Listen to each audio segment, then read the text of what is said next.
Just another simple video talking a minute about silicone cookware. I guess not a lot to say about these, except for they're not entirely floppy in silicone. They tend to have silicone along the working edges, but as we can see, some of these will have some kind of rigid plastic liner. And when it actually comes to these silicone forks, they're a steel fork coated in silicone. Anyway, I've been doing a few random videos about kitchen utensils, and a lot of people love silicone. One of the things to mention is this white surface that tends to build up sometimes on silicone cookware is not any kind of breakdown or chemicals coming from the silicone. This surface is literally remnants of soap scum, and hard water. And that's just what it does when it dries out, as it becomes bright. Apparently, if you really want to get perfectly clean silicone cookware, then you use hydrogen peroxide and baking soda, and you'll never have that kind of film. But it can actually be pretty obvious how hard your water really is, how much minerals are dissolved in the water. But I was always concerned about seeing this. Think it was something breaking down from the silicone compound itself, but I do stand corrected. One of these brands, this Core kitchen brand, seems to be a pretty decent brand. I really don't know about these. What we generally have is some just random stuff, things like, small little silicone spoons, larger kind of silicone scoop spoons, maybe for scooping batter and that type of stuff. We have our traditional silicone scrapers, which are kind of like this. Or this one, which has this big curved surface, which I kind of like because that really gets into the rounds of a lot of bowls.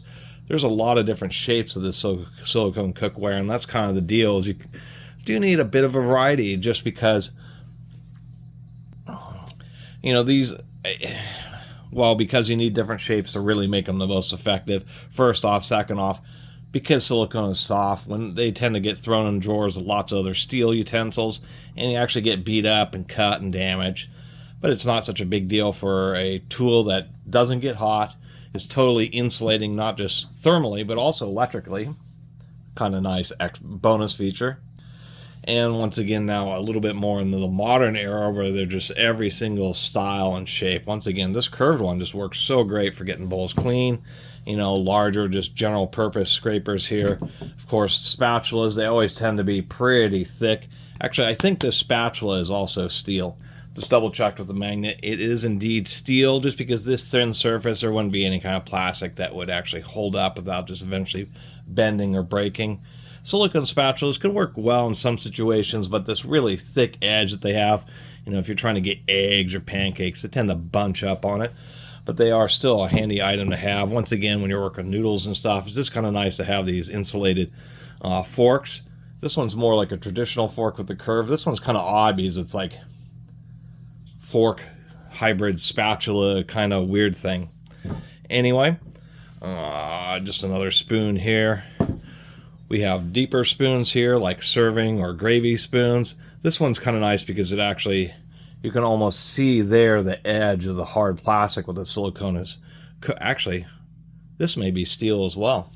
Indeed, this is actually steel that's silicone coated. It is one of the Core kitchen brand. So apparently, whenever it's a object where they feel there's going to be significant load, they're going to make it a steel core, and you kind of can feel it, because something like this really has a lighter weight, where this has a bit of density, and that's how you can kind of say, oh, that's a steel core one. We have our traditional ladles. This one's really floppy, but because it's a ladle, it actually tends to hold its shape pretty well. Spoons like this are nice because you can kind of scoop and it will conform to the surface, and you can really get every last grain of cereal. We have like these cake decorator things, but they're good for spreading, butter and jam and that type of stuff. Just general, what you would use a butter knife for, but these just happen to be silicone. And food does not like to stick to the silicone. That's one of the nice things. No matter how dirty they are, how long you let the food dry on in the sink, they tend to get cleaned up real well. And you can get your cookware in a variety of colors. And then we have like these noodle spoons. This is just a spoon where this is a steel core too. You can really, both of these are, you can really feel that. Actually, this This, I can feel the density of the steel. This one has a distinct, more lightweight feel, and so this is just like a spaghetti spoon where you pick it up and it's just the noodles hang off and drains through the center hole. Anyway, not a lot else to say about silicone cookware. It is a tool. That's why I talk about tools on this channel, and once again, I don't discriminate just because these are silicone kitchen tools. They're still tools nonetheless. And to tell you the truth, I'm sure that there's a variety of factory environments and all sorts of odd situations where people are working with chemicals or adhesives or that type of stuff, to where they may actually go to the store and just get or order silicone cookware just because the adhesives don't stick to it, so they can spread them out.